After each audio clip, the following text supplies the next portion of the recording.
a young singer from Memphis, Tennessee. Give him a warm hayride welcome to a Mr. Elvis Presley. Before I proceed, I must admit that I only have a passing enjoyment of Elvis's music.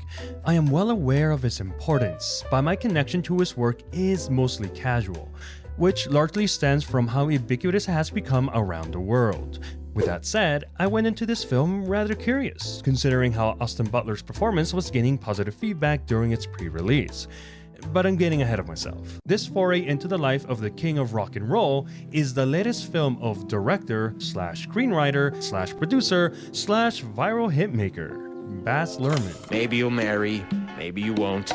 Maybe you'll have children, maybe you won't. Dance. Where did I... There it is.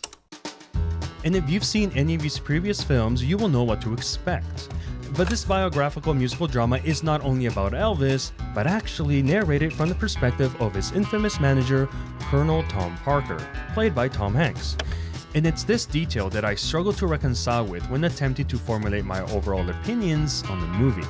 You see, these narrated scenes are frequently punctuated by stylized montages that, while admittedly incredible examples of storyboarding and editing, exist at the expense of the characters. Akin to foregoing a nice sit-down dinner for a boxed-up meal from the drive-thru, the script feels more concerned about the destination than the journey. And this is most notable throughout the first half of the movie, where the actors are rarely afforded the space to interact with one another.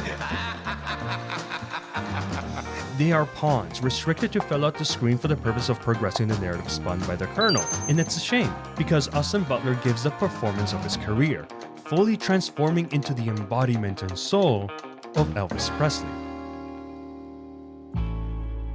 This stylistic choice is especially detrimental to Priscilla Presley, played by Olivia de-Jong, whose involvement is rather muted.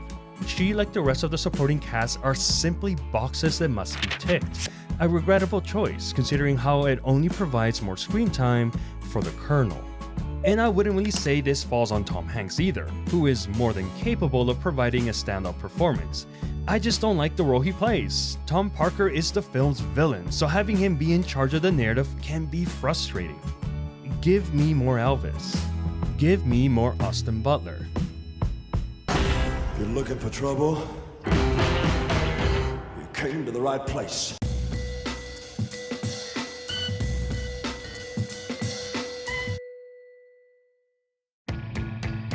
Negatives aside, Baz Luhrmann's vision is still a formidable marriage of visual and musical stimuli that blends new and old to tell this larger-than-life story. Music is forefront, as is expected, treating us to several standout numbers throughout the film.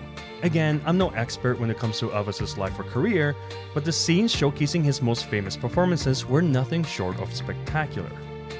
So where does this movie stand? Well, for me, it's a Jekyll and Hyde. Everything to do with Elvis is great, it's a treat. Anything outside of that is middling at best. It's definitely worth a watch. Go watch it in theaters. Or maybe not. That depends on you and your wallet. But I will say, I'm eagerly optimistic for whatever role Austin Butler chooses next.